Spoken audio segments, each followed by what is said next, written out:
नमश्चण्डिकायै। अथ प्रथमोऽध्यायः। ॐ प्रथमचरित्रस्य ब्रह्मा ऋषिः, महाकाली देवता, गायत्री छन्दः, नन्दाशक्तिः, रक्तदन्तिका बीजम्, अग्निस्तत्त्वं, ऋग्वेदस्वरूपं।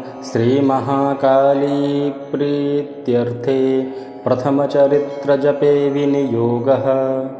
ॐ खड्गं चक्रगदेषु चापपरिघां शूलं भुशुण्डीं शिरः, शङ्खं सन्दधतीं करैस्त्रिनयनां सर्वाङ्गभूषावृताम्।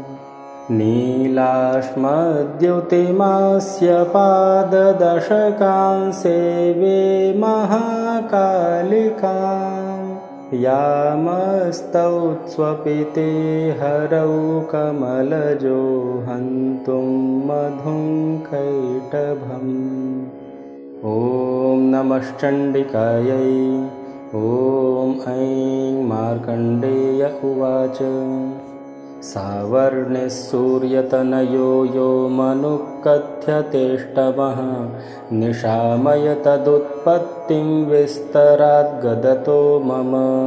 महामायानुभावेन यथा मन्वन्तराधिपः, स बभूव महाभागः सावर्णिस्तनयो रवेः।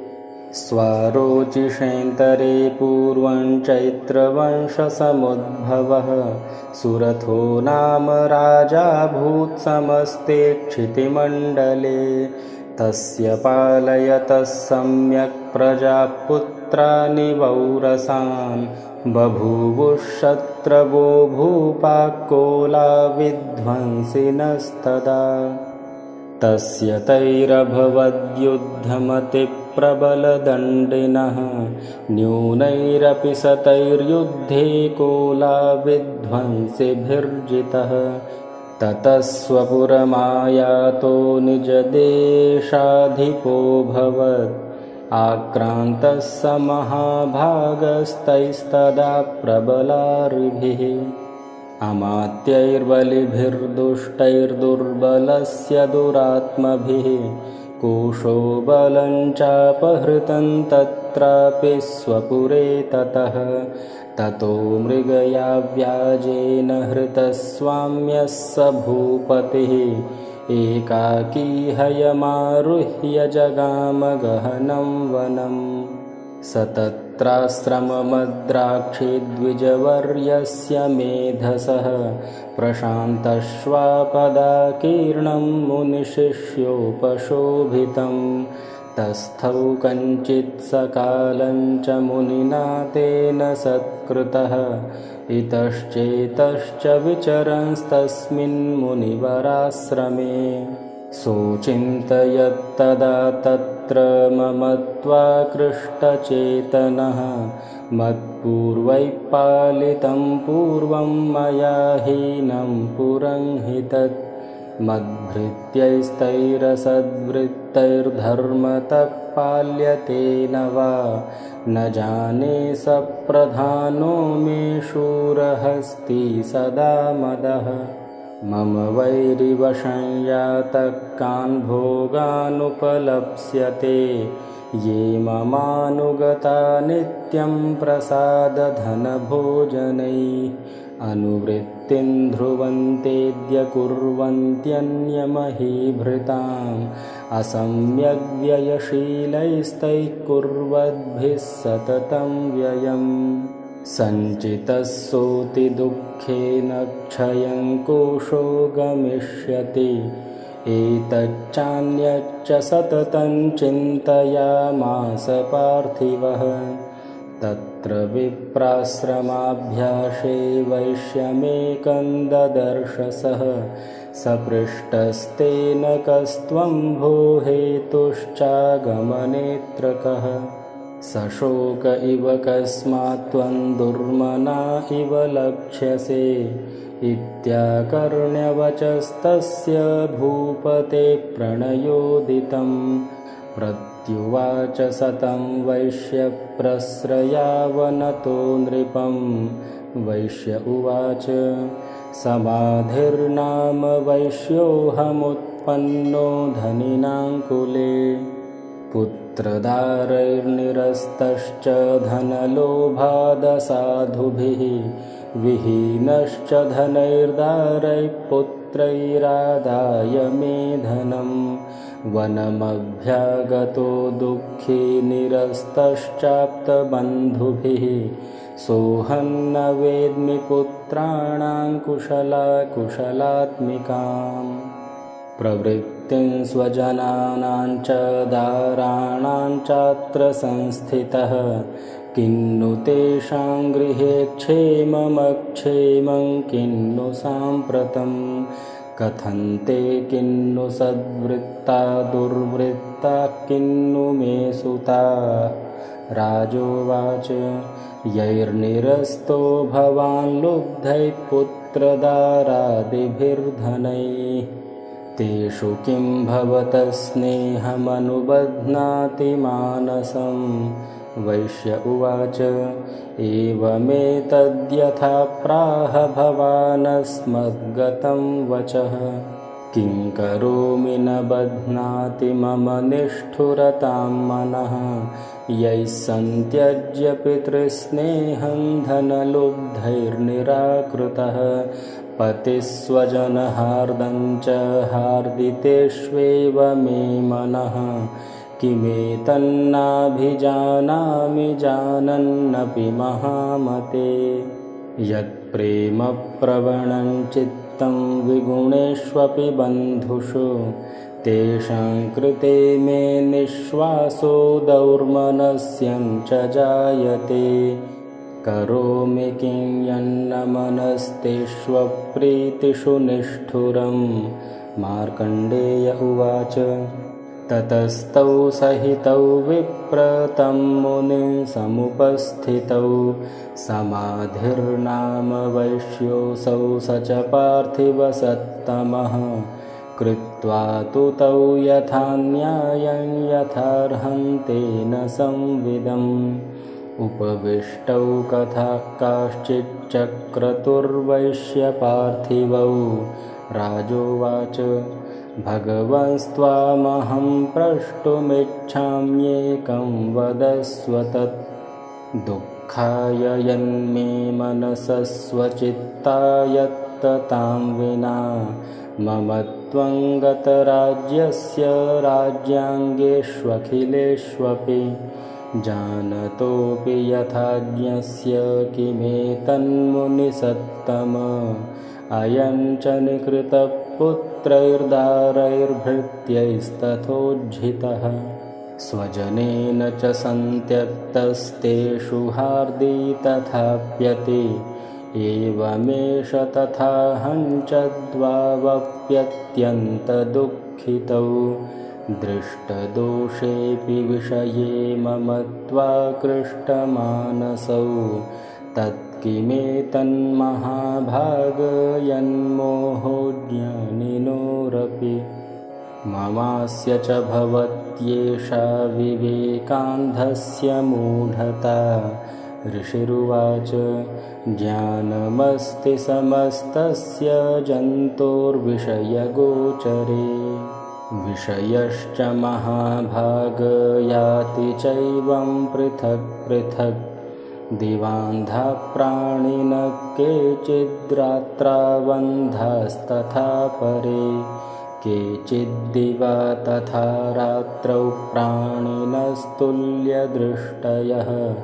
ज्ञानिनो मनुजाः सत्यं किन्तु ते न हि केवलम्। यतो हि ज्ञानिनः सर्वे पशुपक्षिमृगादयः। ज्ञानं च तन्मनुष्याणां यत्तेषां मृगपक्षिणां। मनुष्याणां च यत्तेषां तुल्यमन्यत्तथोभयो। ज्ञानेऽपि सति पश्यैतान् पतङ्गान् छावचञ्चुषु।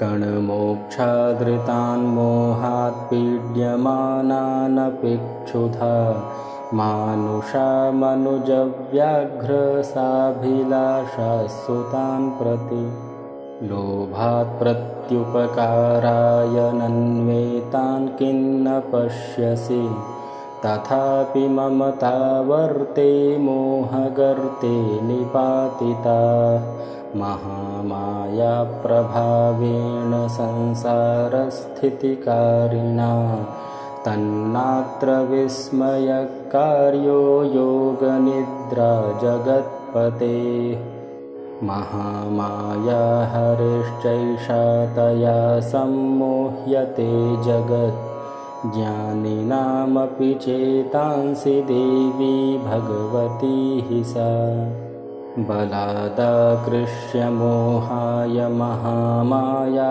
प्रयच्छति तया विसृज्यते विश्वं जगदेतच्चराचरं सैषा प्रसन्ना वरदा नृणां भवति मुक्तये सा विद्या परमा मुक्तेर्हेतुभूता सनातनी संसारबन्धहेतुश्च सैव सर्वेश्वरेश्वरी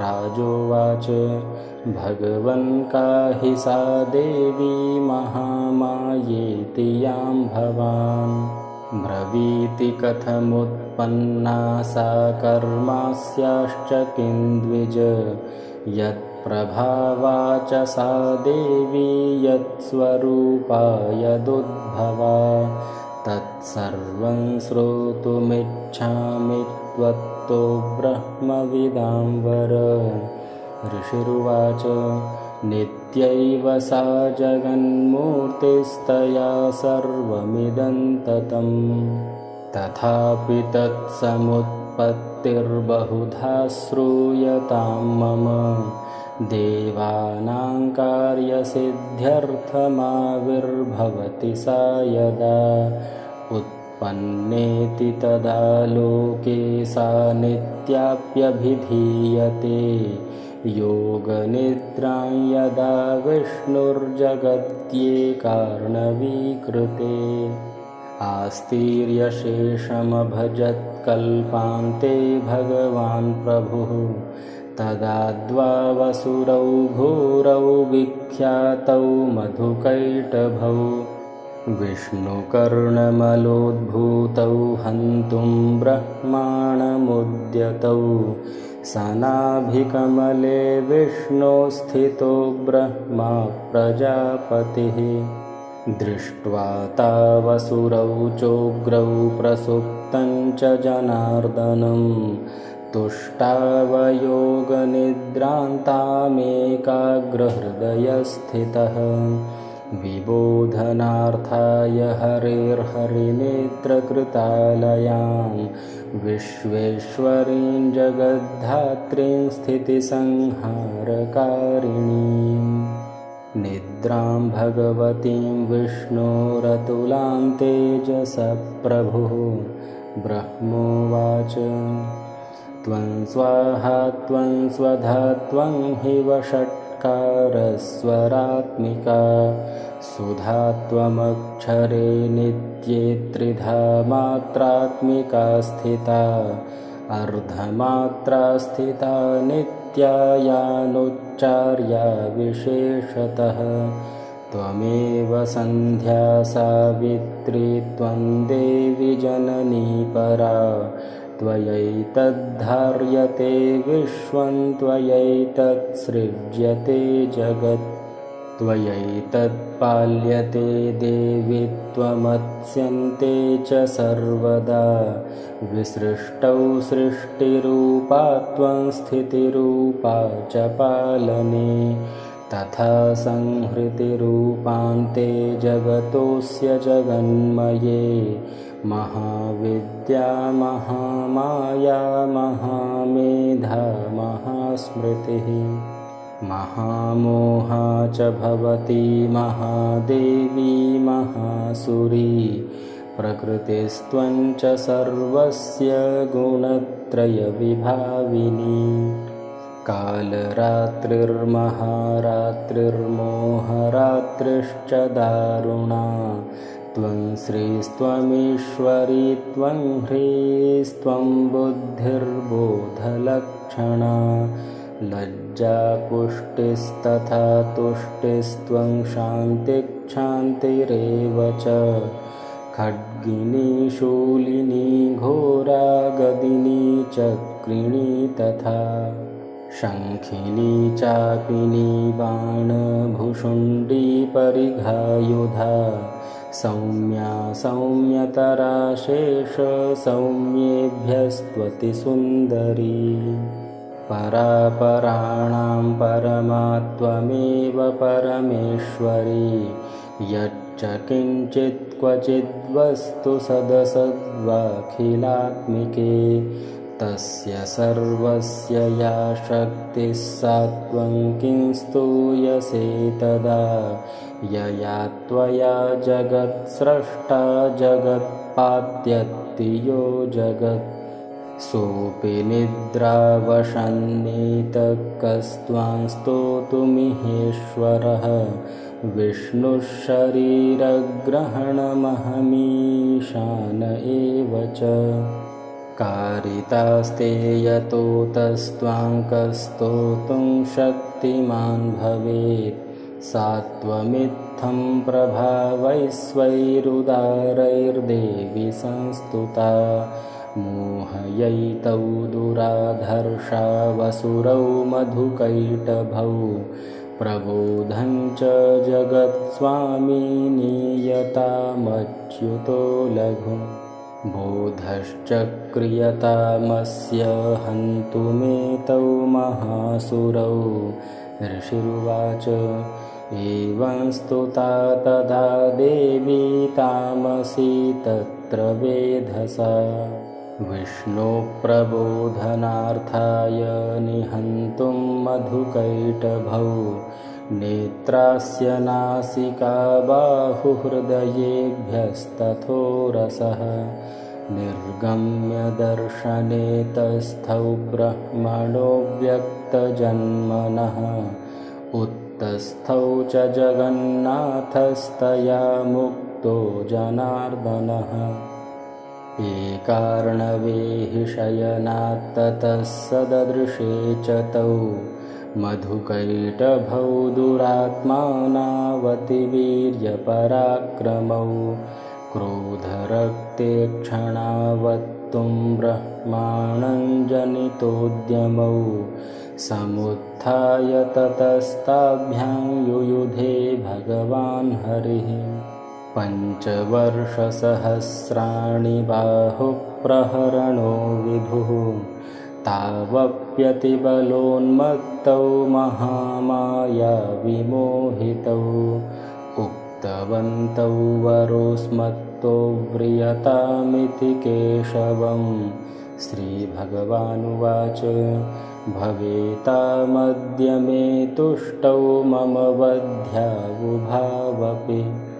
किमन्येन वरेणात्र एतावद्धिवृतं मम ऋषिरुवाच वञ्चिताभ्यामिति तदा सर्वमापोमयं जगत् विलोक्यताभ्यां गदितो भगवान् कमलेक्षणः आवाञ्जहिनयत्रोर्विसलिलेन परिप्लुता ऋषिरुवाच तथेत्युक्त्वा भगवता शङ्खचक्रगदाभृता कृत्वा चक्रेण वैच्छिन्ने जघने शिरसि तयोः एवमेषा समुत्पन्ना ब्रह्मणा संस्तुता स्वयं प्रभावमस्या देव्यास्तु भूयः शृणु वदामि ते।